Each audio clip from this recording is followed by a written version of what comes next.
This is the Brown Bears Sports Report with men's basketball head coach Mike Martin.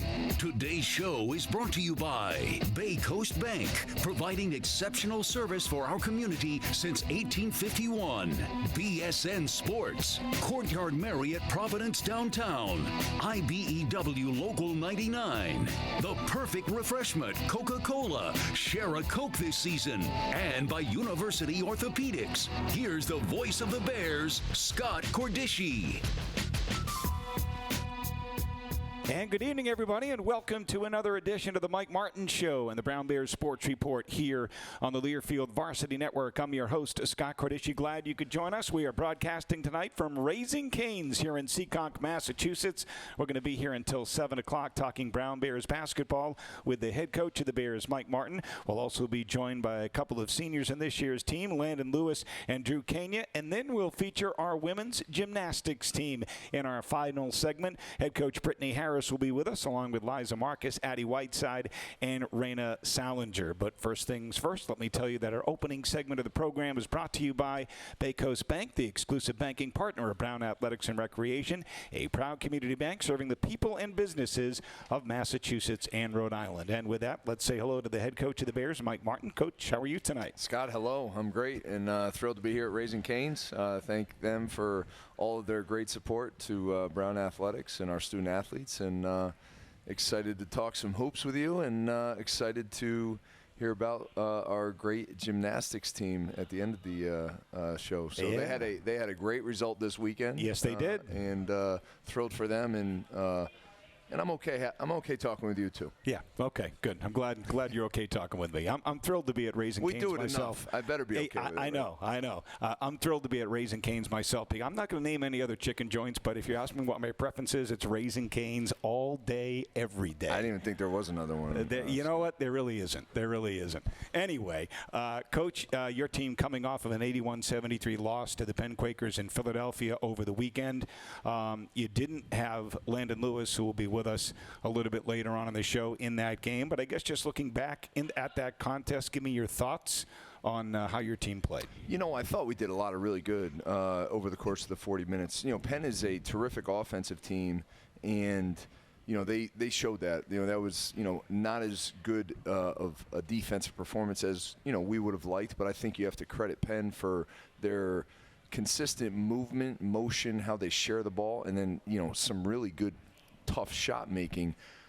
What I didn't love defensively was we fouled them too much, 29 free throw attempts, and they made, I think, 23 of them, 22 or 23 of them. So that was something that we certainly talked about. Offensively, I thought we did a lot, of really good things. And, we did not finish the game well, down 2 with the ball with 2:19 to go, and they went zone, credit them, and we didn't handle it as well as we needed to. But over the course of the 40 minutes, we did a lot to build ourselves a lead. We did a lot to give ourselves a chance to win. Unfortunately, and you hear this all the time from coaches, we didn't finish the first half well, right? Go from up 36-31 with 3.5 to go to tied 42-42 at halftime. And we certainly didn't start the second half well. All of a sudden down 55-48 a couple minutes into the second half. So, that little burst there, end of the first half, start of the second half, it was a -12 for us, and then obviously the end of the game was a -6 for us. The rest of the game we did okay, but obviously that that little 7-8 minute burst, spanning halftime and then finishing the game, we've got to be better there, and we've been talking about it all week, and anxious to have another opportunity this weekend. Coach, when you talk about the free throw discrepancy, Penn was 22 of 29 from the free throw line. Your team just 8 of 12.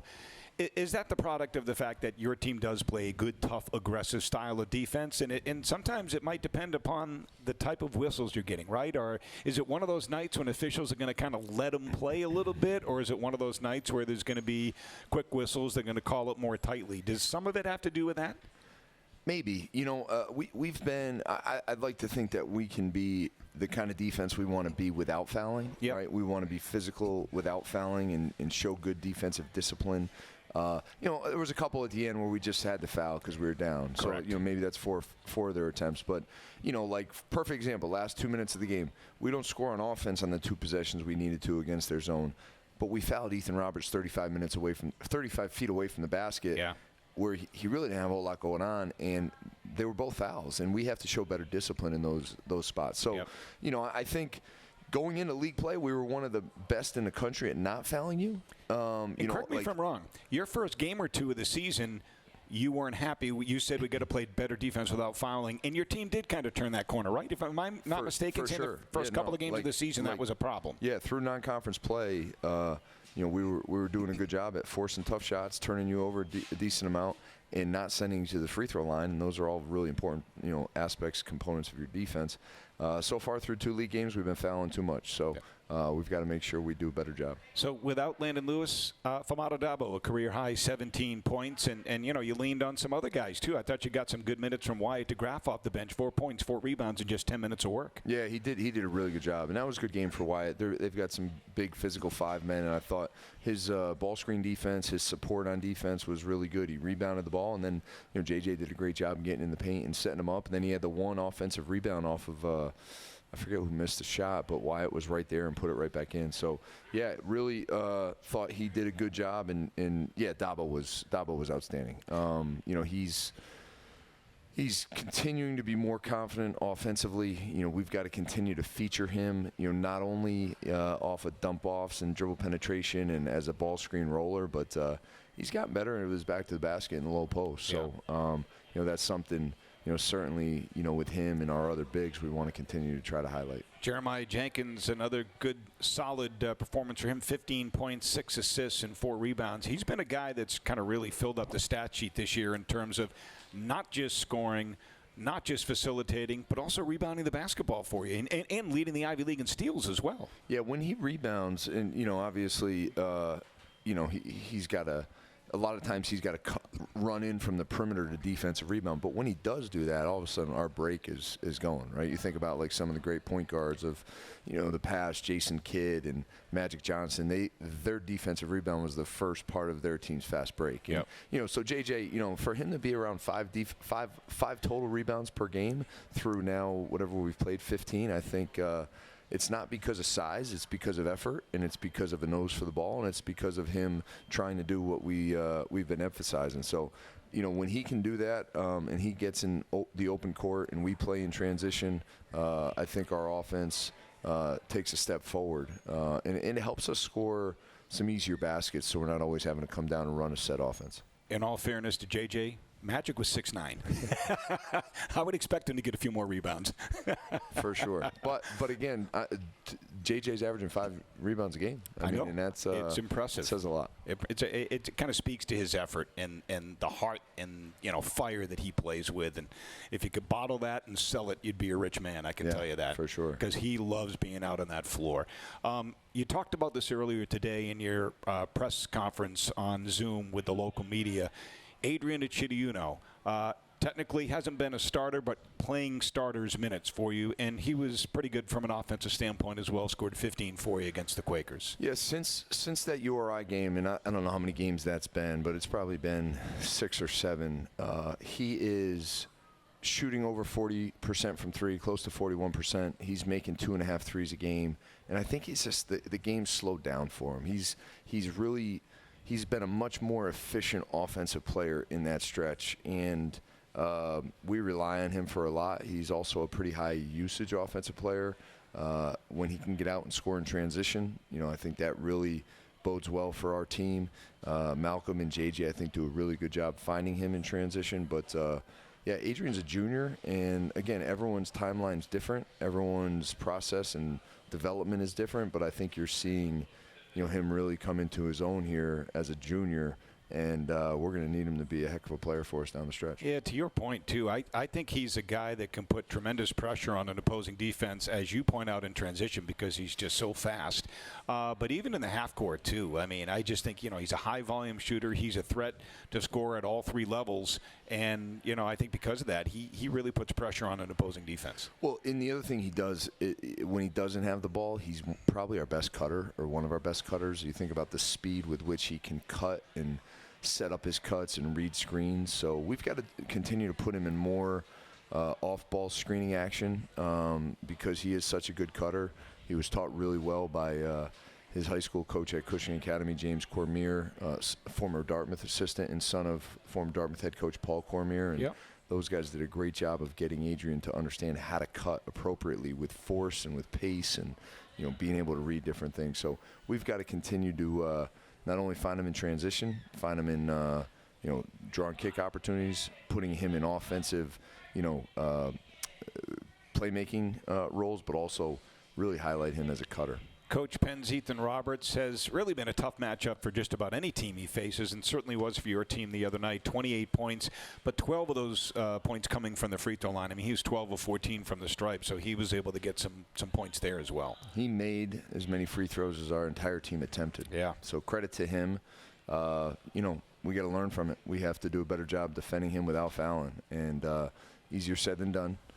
He does a pretty good job of throwing his body in there, and he plays at a good pace. He's a very good player. He can beat you at all three levels, and them having him back is a huge boost for their team. I thought the kid Zanoni played really well as well, and I think TJ Power, you see the talent there, but I thought you guys did a good job of keeping him in check and kind of making him work for whatever he got.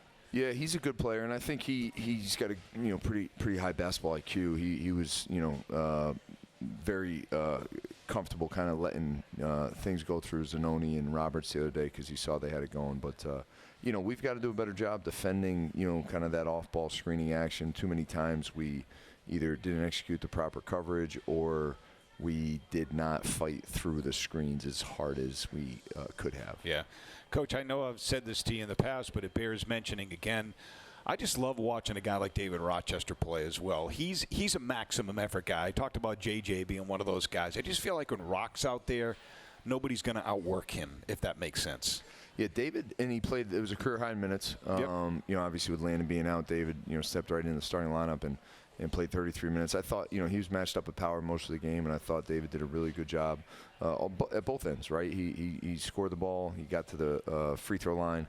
He rebounded, and he had 3 assists, I think. So, yeah, David's another guy who I think continues to develop, continues to improve, and he's going to be a huge piece to us in Ivy League play. I just feel like there's a toughness and a physicality about him where nothing seems to faze him. He's not afraid to take it to somebody who might be as big, if not bigger than him, and likewise defensively holding his ground against some bigs that might be posting him up or trying to post him up as well. Yeah, motor and effort and, sticking his nose in there is never a concern with David. He's he goes full speed all the time, and he's at 6'8", the way he moves with the effort in the effort with which he plays, that's what makes him such a good player. Coach, through 2 league games, not where you want to be, obviously, at 0-2. That's the bad news. The good news is, looking at the scores through the first 2 weeks of Ivy play, I feel like it's anything goes. I mean, I just don't know what to expect on any given weekend. I think any team truly can beat any team in this league. We saw it last weekend.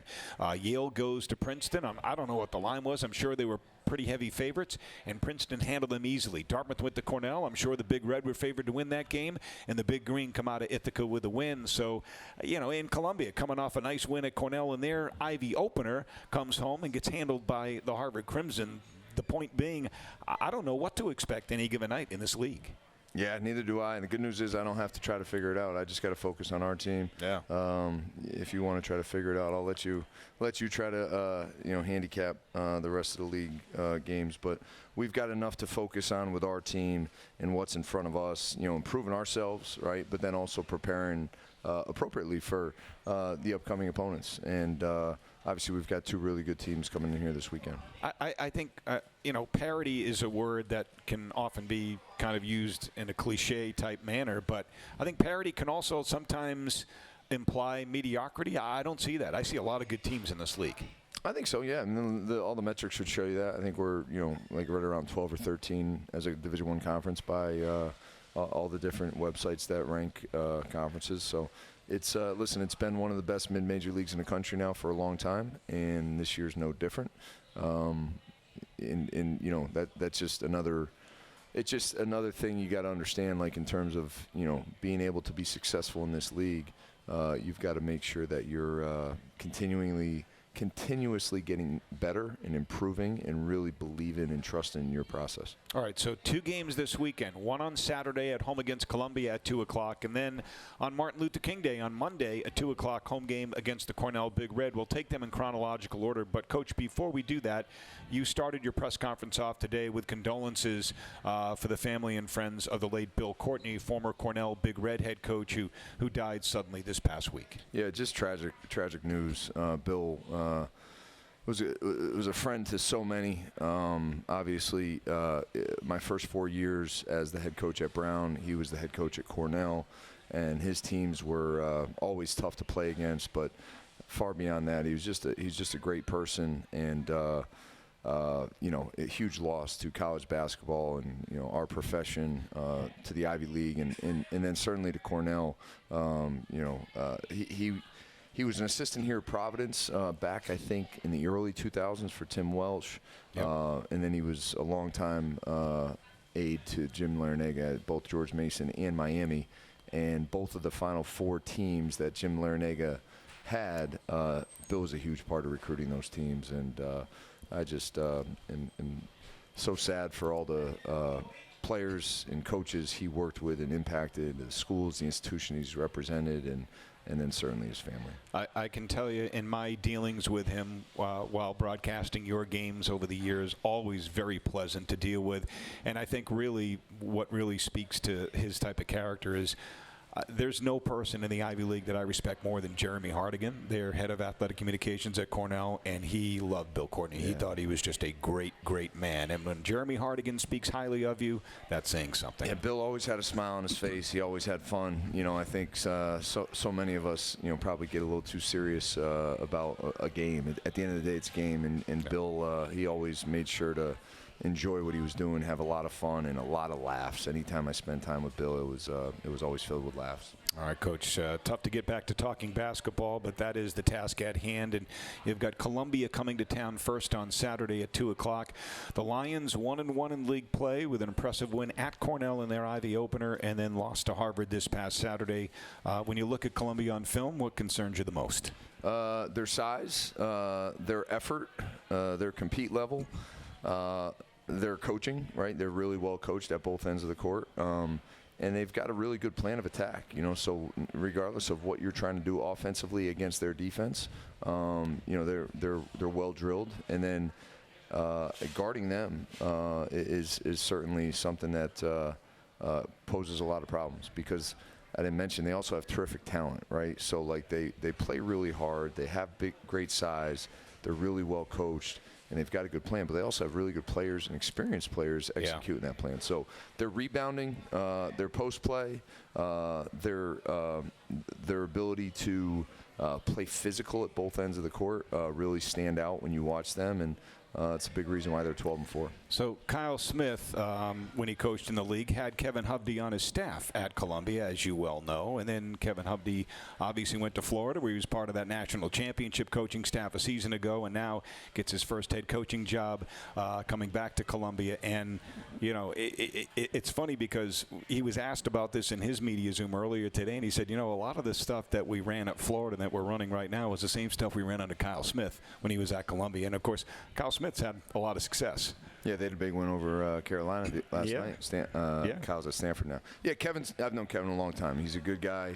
He's a very good coach, and he's made a very quick impact on the program. And he's got some returning veterans who I think are really helping lead the way, but he's got some nice newcomers too, with a couple freshmen and then a couple transfers that are all big parts of their rotation. Coach, Cornell, I've watched many of their games thus far, both in league and out of league, and like the Big Red normally do, they're scoring a lot of points. Yeah, the first thing is the pace, right? The pace with which they play. They're averaging 95 points a game. They make 14 threes a game.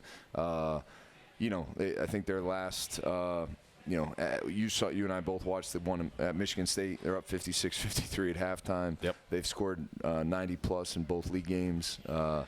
If you're not ready to defend, and if you're not ready to control tempo, it's going to be hard. Now with that said, you've got to pick your spots offensively, because there's going to be some opportunity for you to score.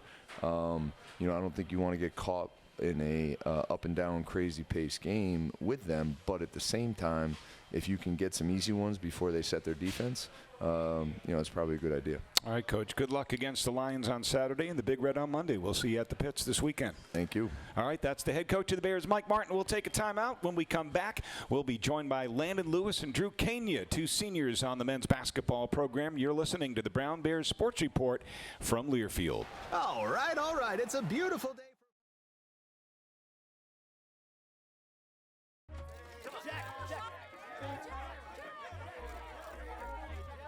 I'm not him. Sorry, guys. I'm not him. I'm not Jack. Up top, let me Jack. Up top. Over here, just one more. One more before you.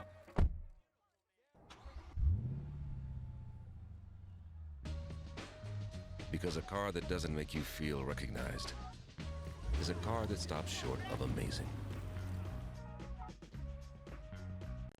It was here. G4.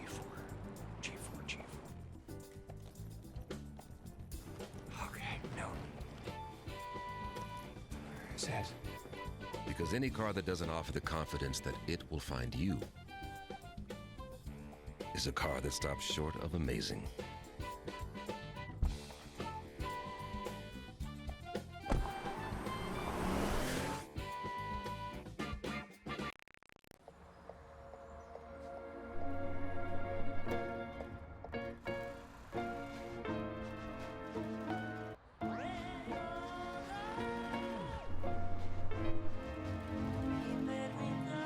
You gesture, the world responds. Any car that doesn't offer that sense of control is a car that stops short of amazing. For the big, for the small, the short, and the tall. Peacemakers, risk takers.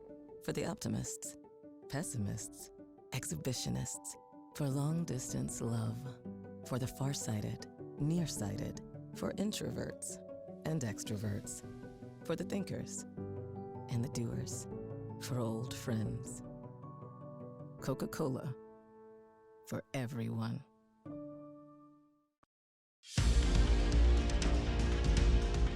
We are the change makers, the rebels, the champions. To be a bear is to possess brains and brawn. To be a bear is to have an insatiable hunger to win, in sports and in life. We are indomitable, unshakable, and unstoppable. We don't just play the game, we change it. Our style is not for everyone. We buck the status quo, we push the boundaries, we think and play outside the box. We are innovators, trailblazers, and leaders. We take our work seriously with unparalleled focus, unmatched humility, and unequaled joy. We are an uplifting community that empowers self-discovery in a way that makes everyone better. All on a campus that exhibits an inspiring spirit of creativity and collaboration. We are the Brown Bears, ever reaching, ever curious, ever resilient, ever true. Together, we roar.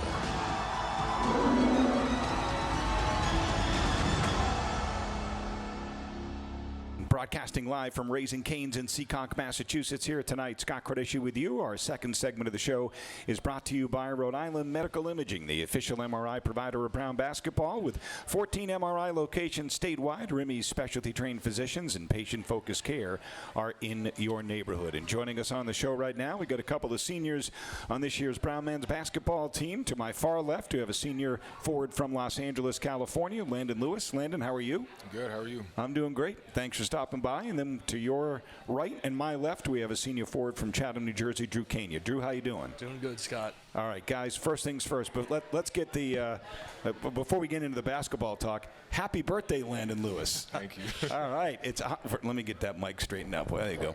How old are we now, 22? 22, yes, sir. All right, congratulations. Any special plans for the birthday tonight? Nope, just You know, I had a good practice, and now I'm here. So. All right. Drew, you know, I talked to Coach a moment ago. Obviously, you guys aren't where you want to be through 2 league games at 0-2, but I guess just kind of give me your thoughts on the season to date, not just the 2 league games, but, you know, where we are as a team. I think we're in a good spot. The season, it's never one game defines anything. It's a long course of games, and we like to build off things, and we've improved a lot since we got to campus September, since our first game. And, you know, 0-2 to start Ivy is not where we want to be, but we've got 12 more opportunities in front of us, and I know our team's going to make the most of it. Landon, I know you're on the sideline down in Philadelphia, and I'm sure it pained you to be on the sideline and not on the floor with your teammates, but you know, you've had to deal with this in the past, and you just deal with it, and you get back, and you do what you do best, right? Yeah, exactly. I think Coach said it best, is like, circumstances may be poor, but, you know, we do our best to find a way. You know, when I think about how we started out 0-2, I mean, we've come out of rough spots before. Like my sophomore year, I don't even know what we started with, but we turned it around, and we ended up making the tournament. 2-5. We got on that run. 2-5 was something ridiculous. So I'm still ultra confident in our team and our ability to win games going forward. And, you know, you talk about being able to turn it around, Landon. You missed the first few games of the season, and when you and David Rochester came back, there was a noticeable difference. You know, the tide turned, and this team started to play the way that it was capable of, and the numbers, it wasn't just the wins and losses that improved. You know, defensively, our metrics were among the best in the nation. So, you know, when this team's healthy, you guys are capable of good things. For sure. I think as long as this team stays healthy, I mean, the sky's the limit for us. You know, defensively, is that where you guys hang your hat, would you say, this year's team? That's where it has to start on that end of the floor? For sure. I feel like our defense definitely fuels our offense, and that's, you know, been core to our identity. I mean, all 4 years I've been at Brown. And I think our offense is something like we continue to improve, but I think defense is definitely an anchor for our squad. From an offensive standpoint, Russ and I talk about this all the time in the broadcast. You've got to be a hard guy to defend, and maybe, Drew, you can talk about defending him in practice. He can score with both hands. He's ambidextrous. I mean, literally, he scores as much with his left as he does with his right. How do you defend a guy like that? Yeah, it's not easy. I can speak to firsthand experience. I will say Landon used to shoot with his left hand, and then when he got to campus last year, started shooting with his right hand. I was a little bit like, uh-oh. And then, you know, he shows that in his game. He can score from both hands anywhere, super physical. And, yeah, I would, you know, it's not fun. I'll say that. What made you want to do that, Landon, to expand, you know, where you could shoot with the right as well as the left hand? I feel like it kind of happened naturally, just playing in the post. It just made sense, I guess, trying to score on guys. And, you know, I work super hard at my game. I'm always trying to, like, expand it and try new things. So it just happened naturally, and it made sense. And, you know, I'm still working on it every day. Did you talk to your dad at all about it? I mean, your dad's a basketball coach, for those who don't know. He's still an assistant with the Sparks, correct? No, the Aces, right? Yeah, the Aces. Yeah. But did you talk to him at all about that? Yeah, for sure. I mean, that summer I worked out with my dad almost every day, and he was all for it because, you know, results spoke for themselves. You know, I went from being a bench guy and, you know, barely scoring to something around 14-7 last year. So. Yeah. Drew, I truly marvel at you, your story, and more importantly, your perseverance, your commitment, your dedication. For those who don't know, Drew is now a senior, but Drew has been through a lot physically in his years here at Brown, and even predating your arrival here at Brown. You've suffered, if I'm not mistaken, 3 torn ACLs, right? Yep. But to different knees. Yes. So 3 torn ACLs. More recently, you just had a torn meniscus, I think, repaired. Yep. And there's been other ailments that you've had to deal with as well, illnesses and things like that. Yet here you are, your senior year, and not once did you, I don't want to say not once, but it doesn't seem like, you know, tapping out was ever an option for you. You were going to see this through. Yeah, no, I was, this summer I was kind of faced with the choice. I found out, you know, I had rehabbed my 3rd ACL all of last year, and over the summer I found out I had a tear in my groin from getting back with the rehab, and I had a choice of walk away, and I don't think, you know, people would have understood it. It's these surgeries and these injuries are a lot physically, but, you know, the story honestly is I got to campus a day before school started, and I played pickup with the guys, and I was like, there's no way I can give this up. So I was like, I'm going to do whatever it takes to get this done. I'll crawl through the finish line if I have to, but I love this team, this university too much to not see it through. Landon, you're a captain. I mean, what does that say to you when you have a guy on the team that's been through what he's been through and said, there's no way I'm walking away from this? Drew is the embodiment of our core values. I mean, he is committed through thick and thin. He's a great example to our younger guys and, everybody that pays attention to Brown basketball. There are a lot of people that would have just thrown the towel in like the minute they were injured. But Drew, he's persevered, and, he's someone I value and I look up to in that way, for sure. So I mentioned you're a captain. What did it mean to you when you found out that your teammates, your peers, elected you captain of the team? It meant a lot, I don't think anybody anticipated that I'd be in this position, with Kaluanya transferring, Nana getting hurt last year. It kind of just happened, but, I'm doing my best to be a leader to the younger guys, being more vocal than I have been in previous years. I feel like naturally leading by example is what I lean towards, but this year I'm definitely more vocal as far as like holding other guys accountable. But no, it's an honor to be the captain of this program. So, Drew, despite all the injuries, you come in this year and you're not just kind of, sitting on the sidelines watching your team practice. I know you are now recovering from the meniscus, but you were playing right away. Even with that torn groin, you were out there giving your team quality minutes to start the season. Yeah, I got thrown into the fire a little bit, which I couldn't have been happier about. It was, I think, going through this experience, you get a little bit of a different perspective and just the ability to even play a couple minutes a game.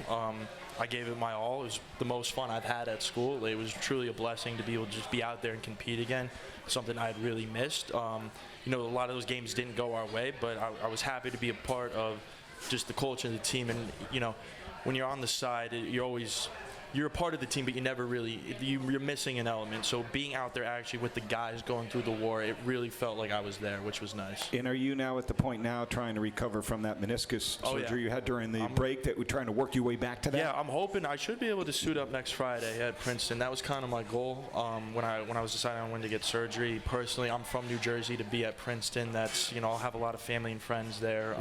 And being able to be healthy and on the court for them was a real driving factor in me trying to finish this thing out. So you two guys had some internships over the summer I'd like to ask you about. I'll start with you, Landon. You interned at Goldman Sachs in New York, correct? I did. How did that go? It was great. People always ask me, did it suck? And I would say no. I just kind of had to get used to 4 hours of sleep. But, there's no other place I'd rather be. And I'm super excited to be back there next year. It taught me a lot about just maturing and, just having your head down and just grinding. The same work ethic I bring to the court is what I brought to that office, and it paid off. And people think you might be fibbing. That's not a lie. 4 hours of sleep is probably accurate because you're probably working 16-hour days, and then you've got to get in your workouts, right? You've got to get your basketball practice or some workout in. So between all of that, you probably had very little time for your head to hit the pillow. Yeah, I was waking up early to lift and then getting to work before everyone else on top of that to prove myself. And weekends were the main opportunity for me to get a workout on the court. And congratulations, you obviously made enough of an impression on your bosses at Goldman Sachs where they offered you a job, and you'll be starting right after graduation, correct? I did, yeah. We have any time off, or do you go right to work? I have about a month or two off about a month after I graduate. Yeah. Do you like, I know you're a West Coast guy, L.A., do you like New York and the East Coast? I don't have a choice. I got to go where the money is, so I'll be there. There you go. I'll make the most of it. There you go. Yeah. And investment banking, or exactly what is that what you're getting into? Yeah, leverage finance in IB. Okay. Specifically in industrials. Okay. And then, Drew, for you, it was Bank of America? Wells Fargo. Wells Fargo. And yes. was that down in North Carolina? So I was, Wells Fargo. I'm also ironically doing the same thing as Landon. Yep. The group I was in this summer, I was down in Charlotte. Wells Fargo's bank split half between Charlotte and New York. But next summer I'll be going back to New York, and then me and Landon are actually going to be competing directly against each other, which will be fun. Is that right? Teammates to direct competitors. How does that work? So me and him are going to be, essentially our groups will be trying to win over high yield companies to source their bond deals. So it's going to be fun. It's a lot of work, but I personally love it. I like putting the hours and getting after it. It's high pressure, but high reward, and I like that type of environment, so I'm looking forward to it. Do you think you two, while you're working, will find the time to maybe play in a rec league or pick up basketball with some other Ivy guys? Because I know there's a lot of Ivy guys that work at Goldman Sachs and probably Wells Fargo as well. I think we should keep our distance. I don't know if the SEC would be super fond of that, but, you know, we'll see. I was going to say, if I went out and played pickup basketball and I blew my knee out, I think my parents would be selling me. So we'll see. I think I'm going to be a full-on golf guy after this. All right, so we got Columbia and Cornell coming up this weekend. Columbia Saturday and then Cornell on Monday. Without giving away any game plans, Landon, what do you guys have to do to get that first Ivy win in the win column? Impose our physicality and outcompete them. I would say those are the main two. Coach already said it. They got size. We have size as well. We just have to impose our physicality and let the game come to us, and we'll walk away with the W. Drew? Yeah, I think just echoing everything he said, we got to do what we do best, and I think the result will follow. All right. Now, Drew, a lot of people don't know, Drew, are you a New York or a Detroit fan? Yeah, or both? Yes is the answer. There's a lot of speculation. I'll clear the air right now. I follow Detroit for football and hockey. I like the Red Wings and the Lions and the Red Wings, okay. That comes from my entire family's from Detroit. Okay. I'm a Yankees fan because I was born in New York City. I grew up down the road in New Jersey. When you're from that area, you got to be a Yankees fan. And then basketball, I'm a little bit, I float around. I can't, I'm not super loyal to any team. I used to just be a wherever LeBron at, I'm that type of guy. Okay. Now that his career's coming down, I just enjoy watching the games. I'll always root for the Pistons and the Knicks, but I would say out of all my teams, that's the least, I'm a fan of. Landon, are you an LA guy, like when it comes to pro sports, or who are your favorite pro sports teams?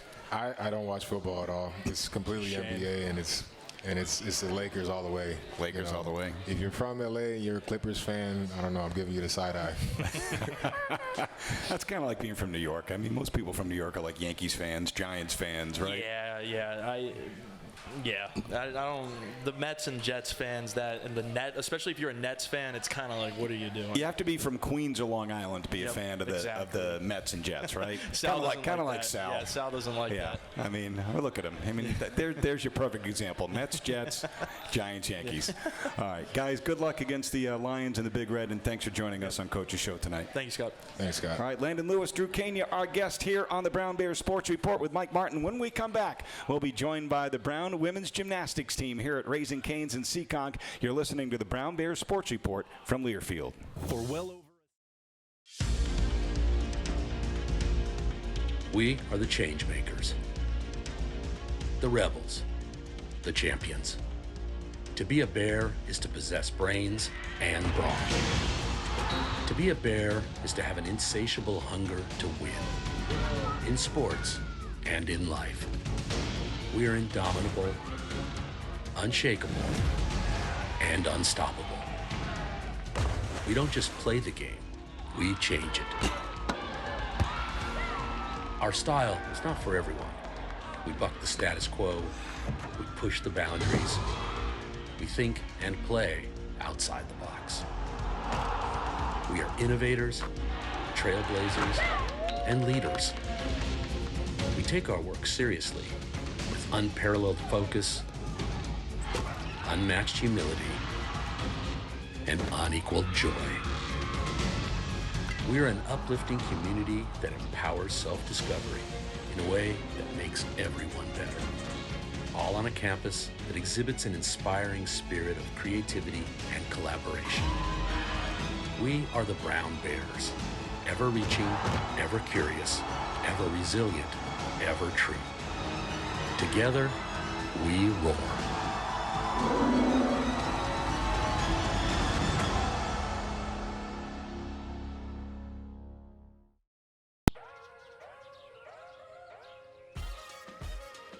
What moves you?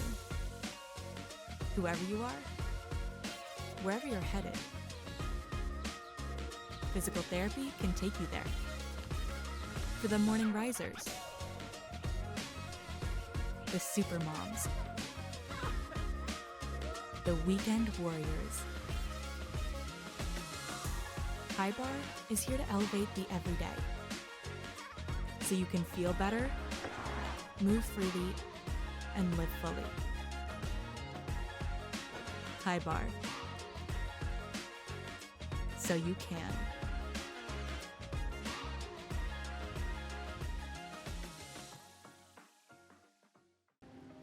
Hi, I'm Elizabeth Beisel.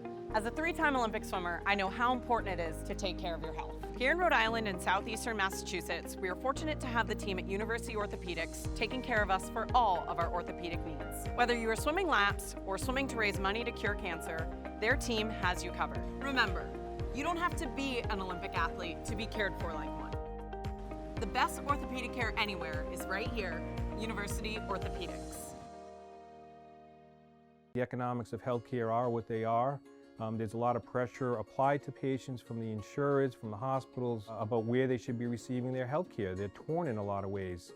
My response to that is, why wouldn't you come to the place that's going to care for you, look after your best interests, and make sure you get the very, very best in health care?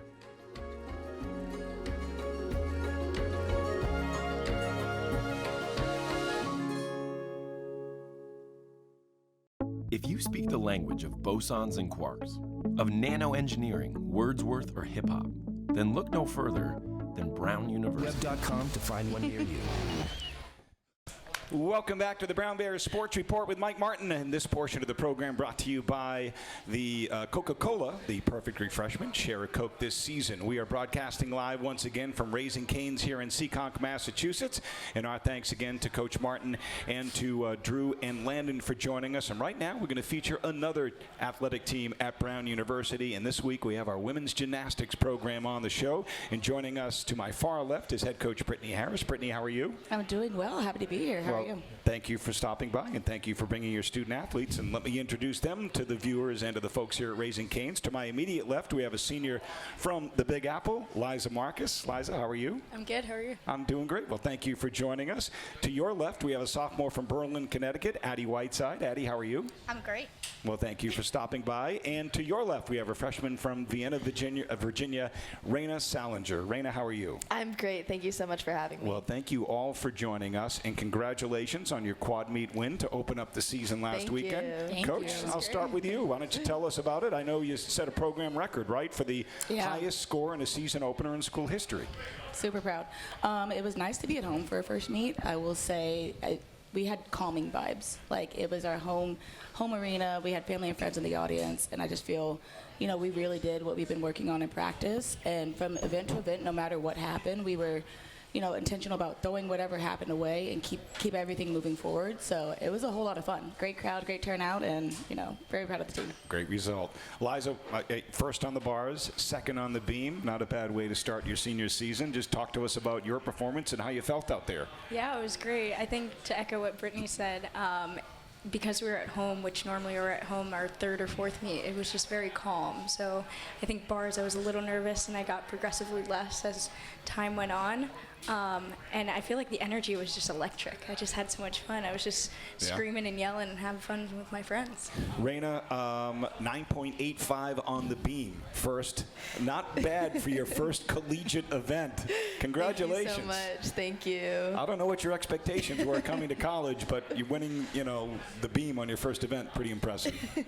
Yeah, thank you. I was just focusing on trusting my training, trusting everything that I've worked so hard to do, and I'm just so happy to have performed how I know how to, and just kind of all my hard work at practice and all these years leading up to this has really paid off. So. Now, Addy, you did not compete last year, correct? I did not. Excited to be back this year?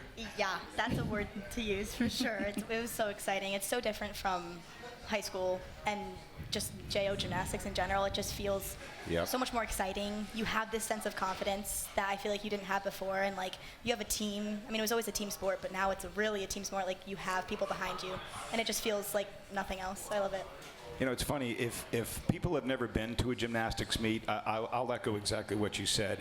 While you guys are competing individually out there in whatever event you're competing in, it is such a team sport, because I don't know if there's a sport where teammates support teammates more than in your sport.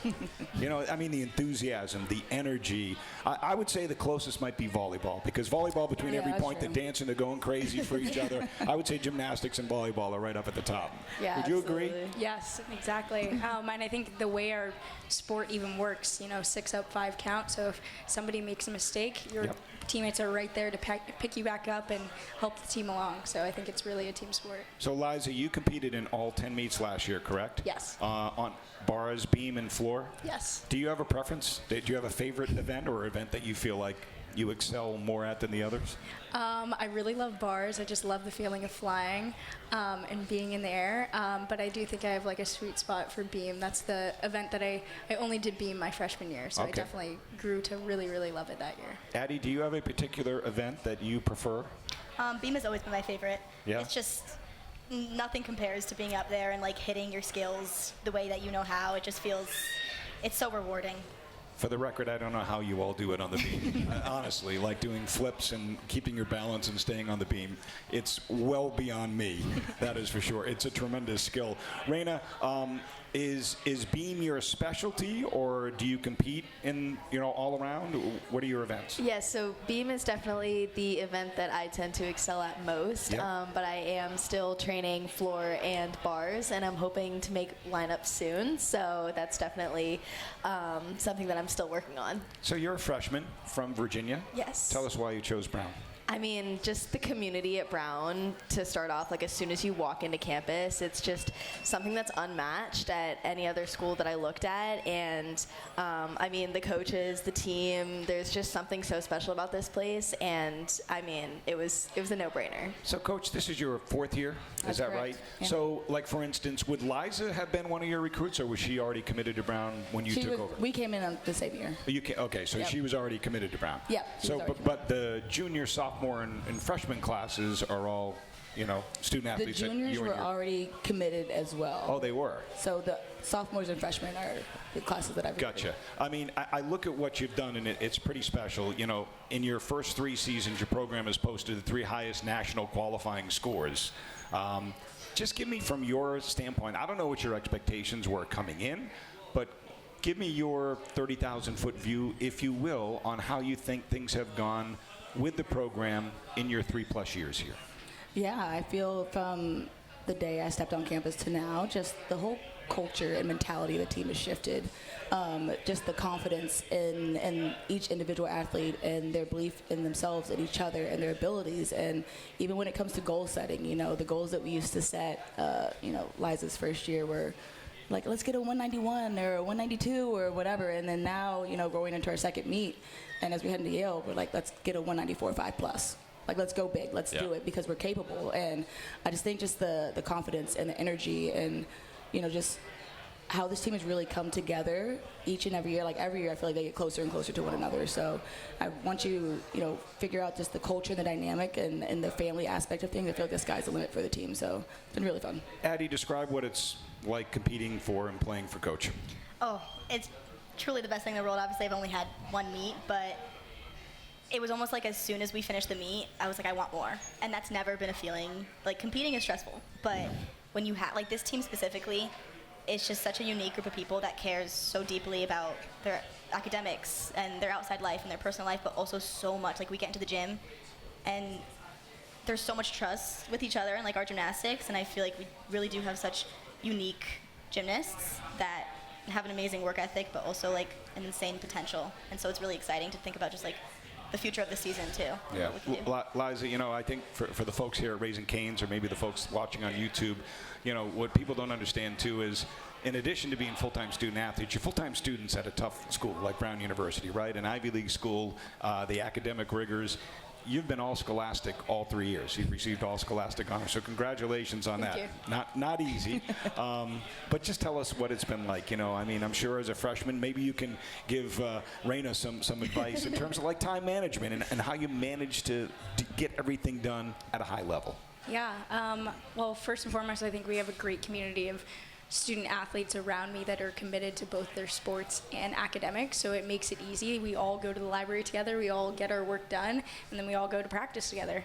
It just feels like, like a team initiative, and then also my coaches are super supportive and supporting me in my summer research experiences or finding a job or stuff like that. And I think also a lot of us have been doing this sport since we were like 5 or 6 years old. So I think that discipline has been ingrained into us since day one. Not that classes aren't fun. I'm sure they are. But is this a fun time for you during winter break when the whole team's together and you don't have to worry about the academics, right? It's just practice, it's competitions, and it's hanging out with your friends. Yeah.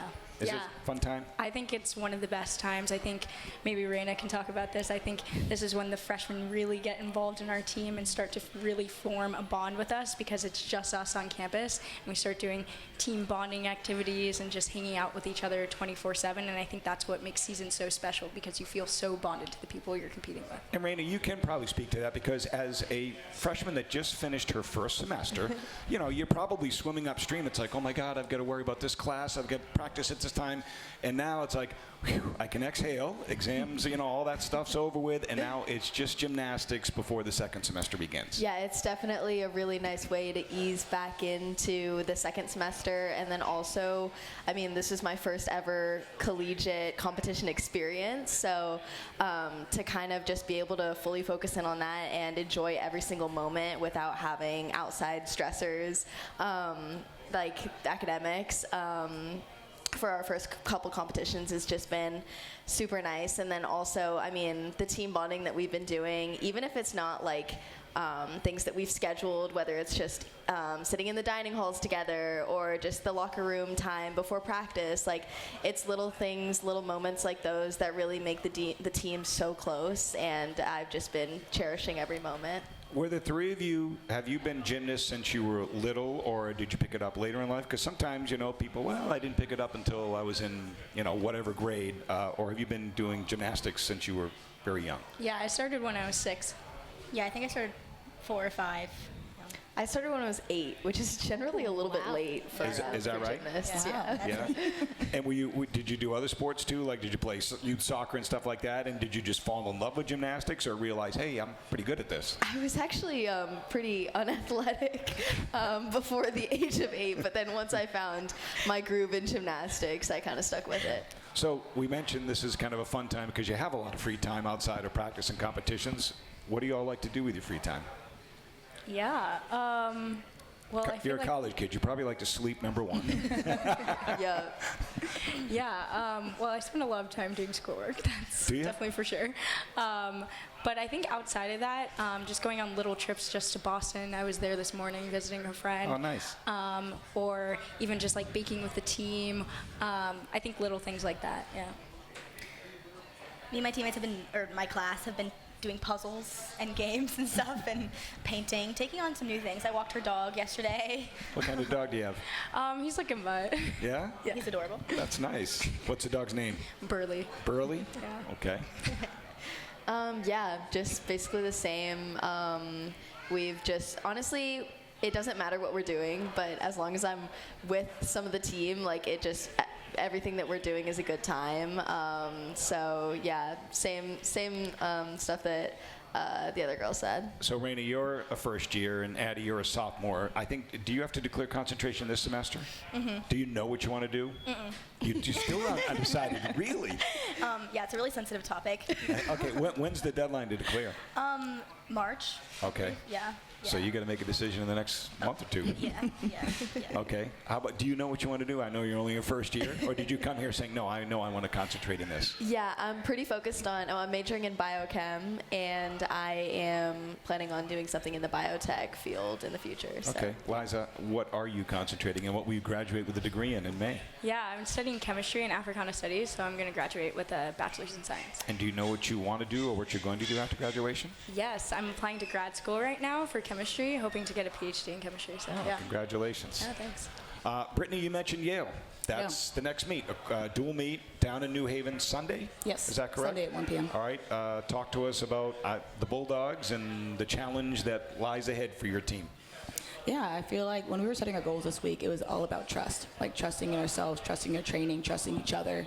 and just trusting all the hard work that we put in over preseason. And now that we kind of got that first meet under our belt, it's, we know what it feels like to salute and see judges again and all those things. So, now it's really, this week has been focusing on the details. The sticks, the handstands, slam down finishes, like everything that's going to enhance our score, and just really focusing on taking one element, one dance move, one routine at a time. And the gym's been a lot of fun. I feel like every time we go to practice, I know I'm always dancing, even in practice. So it's not just in the meets, it's at practice too. But I feel we're prepared for Yale, and as long as we do our job, and what we always say is we're just going to control our controllables. That's our gymnastics, and whatever happens, but knowing that we're going to do our job and have fun along the way, that's what's going to make us successful. And for the folks here at Raising Cane's, and for maybe the folks again watching on YouTube, when's your next home meet if they want to come out and see you at Brown? Our next home meet is February 1st. It's against Southern Connecticut State at 2 p.m. There you go. It's a rumble and tumble, so it'll be gymnastics and wrestling. Oh, that's fun. Yes. That's always fun. So half the gym, they have wrestling on one half, they have gymnastics on the other half, and you get to watch both at the same time. It's so loud and so much fun, and we're very excited to do it again this year. So come on now. We're going to finish with some fun stuff. All right, tell me your favorite spot on campus. Favorite spot on campus. This is hard. I really like the little lounge area in the Nelson. I always like to study there. Okay, Addy. The whole campus.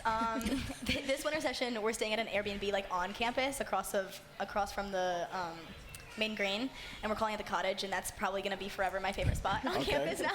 All right, Liza, how about you? I think in the spring, it's definitely the main green. When everybody comes outside, the weather is warm, it just feels electric, and everybody's just Does anybody go to class during that first 70-degree day when I see the main green just packed with people? It's hard. Yeah, no comment. All right, we'll go back down the other way now. Your favorite spot on Thayer Street? Favorite spot on Thayer? I really like Cafe Nero or Pokeworks. Okay. BGO's, undeniably. Bagel Gourmet. Okay. Yeah, I'd have to say BGO's. I've literally gotten it every single day for the past 2 weeks. It is pretty good. I like their chicken salad on the bagel. It's really good. All right, I'm going to end with you, Liza. What are you going to miss most about your Brown experience? Athletically, academically, socially, what are you going to miss the most when you walk through those Van Wickle gates, excuse me?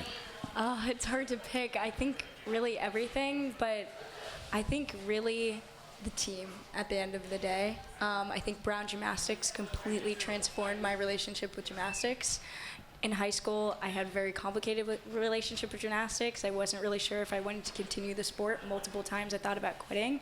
And I think when I came to Brown Gym, now I love competing. I'm no longer really scared of it. And it's just something that I hold really, really dear to my heart. Well, good luck to you in applying to grad school. And more importantly to all of you, good luck for the remainder of the season and Sunday at Yale. Thank you so much. All right, thanks for joining us on the show. Thank you so much for having us. All right, our women's gymnastics team wrapping it up for us here on a Thursday night at Raising Cane's in Seekonk. My thanks to Coach Harris, to Liza, to Addy, and to Rehna for joining us. And for the Brown men's basketball team, my name is Scott Cordischi. You've been listening to the Brown Bears Sports Report with Mike Martin from Learfield. This has been the Brown Bears Sports Report with men's basketball head coach Mike Martin.